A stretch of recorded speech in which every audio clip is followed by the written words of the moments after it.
ਅੱਜ ਅਸੀਂ golden gate Amritsar ਖੜੇ ਆ। ਬਹੁਤ ਵੱਡਾ ਕਿਸਾਨਾਂ ਦਾ ਇਕੱਠ ਇੱਥੇ ਪਹੁੰਚ ਚੁੱਕਾ ਵਾ ਤੇ ਬਿਜਲੀ ਦਾ ਪੰਜਾਬ ਤੇ ਦੇਸ਼ ਪੱਧਰੀ ਸੰਕਟ ਆ। ਪੰਜਾਬ ਦੇ ਵਿੱਚ ਏਡਾ ਵੱਡਾ ਕ੍ਰਾਈਸਿਸ ਅਸੀਂ ਇਸ ਤੋਂ ਪਹਿਲਾਂ ਕਦੀ ਨਹੀਂ ਦੇਖਿਆ ਵੀ ਜਿਹੜੀ ਅਰਬਨ ਸਪਲਾਈ ਜਿਹਨੂੰ ਘਰੇਲੂ ਘਰਾਂ ਦੇ ਕਹਿੰਦੇ ਆ, ਜਿੱਥੇ 14 ਘੰਟੇ ਕੱਟ ਲੱਗੇ ਹੋਣ ਤੇ ਖੇਤੀ ਮੋਟਰਾਂ ਦੇ ਫੀਡਰ ਤਾਂ ਚੱਲ ਹੀ ਨਹੀਂ ਰਹੇ। ਪਾਵਰਕਾਮ ਸ਼ਡਿਊਲ ਜਾਰੀ ਕਰਦਾ ਵੀ 8 ਘੰਟੇ ਬਿਜਲੀ ਸਪਲਾਈ ਦੇਣੀ ਆ, 6 ਘੰਟੇ ਨਾਲ ਦੀ ਨਾਲ ਪਾਵਰ ਕੱਟ ਆ ਜਾਂਦਾ ਵੀ ਪਾਵਰ ਕੱਟ ਆ। ਉਹਦੇ ਕਾਰਨ ਜਿਹੜੀਆਂ ਸਾਡੀਆਂ ਮੌਜੂਦਾ ਸਮੇਂ ਦੇ ਵਿੱਚ ਇਸ ਵੇਲੇ ਫਸਲਾਂ ਵਾ, ਚਾਹੇ ਸਬਜ਼ੀਆਂ ਵਾ, ਗੰਨਾ ਵਾ, ਮੱਕੀ ਆ, ਉਹ ਹਰਾ ਚਾਰਾ ਸੜ ਗਿਆ। ਗਾਂ ਜਿਹੜੀਆਂ ਪਨੀਰੀਆਂ ਲੈ ਕੇ ਲਾਉਣੀਆਂ, ਪਨੀਰੀਆਂ ਲਿਆਂਦੀਆਂ ਵੀ ਸੜ ਗਈਆਂ ਸਾਡੀਆਂ ਖੇਤਾਂ ਦੇ ਵਿੱਚ। ਇਹ ਤੋਂ ਗਾਂ ਝੋਨੇ ਦਾ ਸੀਜ਼ਨ ਆ ਗਿਆ ਵਾ, ਪਨੀਰੀ ਅਸੀਂ ਬੀਜਣੀ ਆ, ਉਹਦੇ ਵਾਸਤੇ ਕੋਈ ਬਿਜਲੀ ਨਹੀਂ ਹੈਗੀ।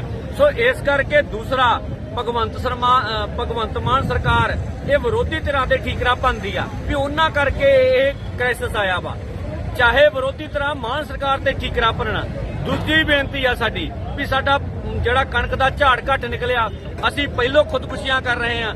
ਦੇਖੋ ਅਸੀਂ ਤਾਂ ਮਾਰੇ ਗਏ ਨਾ, ਤੁਸੀਂ ਇੱਕ ਦੂਜੇ ਦੇ ਤੁਹਮਤ ਕਰਦੇ ਰਹੋ। ਦੂਜਾ ਵੀ ਜਿਹੜੀਆਂ ਨਿੱਜੀਕਰਨ ਦੀਆਂ ਨੀਤੀਆਂ ਅਪਣਾਈਆਂ ਸਰਕਾਰ ਨੇ, ਉਹਦੇ ਤਹਿਤ ਜਿਵੇਂ ਬਠਿੰਡਾ ਥਰਮਲ ਪਲਾਂਟ ਵੇਚਿਆ, ਭਗਵੰਤ ਮਾਨ ਜੀ ਸਪਸ਼ਟ ਕਰਨ ਵੀ ਕੀ ਰੋਪੜ ਥਰਮਲ ਪਲਾਂਟ ਨਹੀਂ ਵਿਕੂਗਾ। ਲਹਿਰਾ ਮੁਹੱਬਤਾਂ ਨੂੰ ਬਚਾਉਣਗੇ ਕਿ ਜਨਤਕ ਖੇਤਰ ਰਾਹੀਂ ਬਿਜਲੀ ਪੈਦਾ ਕੀਤੀ ਜਾਊਗੀ। ਕੀ ਸਾਡੇ ਕੋਲ ਪਨ ਬਿਜਲੀ ਪ੍ਰੋਜੈਕਟ ਕਿਉਂ ਨਹੀਂ ਲਾਏ ਜਾਂਦੇ? ਪੰਜਾਬ ਆਪਣੇ ਪੱਧਰ ਤੇ ਲਾਵੇ ਤੇ ਬਿਜਲੀ ਦੇ ਖੇਤਰ ਵਿੱਚ ਆਤਮ ਨਿਰਭਰ ਹੋਵੇ। ਹੁਣ ਅਸੀਂ ਇੱਥੋਂ ਇਕੱਠੇ ਹੋ ਕੇ ਬਿਜਲੀ ਮੰਤਰੀ ਦੇ ਘਰ ਦਾ ਜਾ ਕੇ ਘਿਰਾਓ ਕਰਾਂਗੇ ਤੇ ਬਿਜਲੀ ਸਪਲਾਈ ਨਿਰਵਿਘਨ ਚਲਾਉਣ ਦੀ ਜਿਹੜੀ ਆ ਉਹ ਮੰਗ ਕਰਾਂਗੇ ਤਾਂ ਜੋ ਕਿਸਾਨਾਂ ਦਾ ਕਲਿਆਣ ਹੋ ਸਕੇ।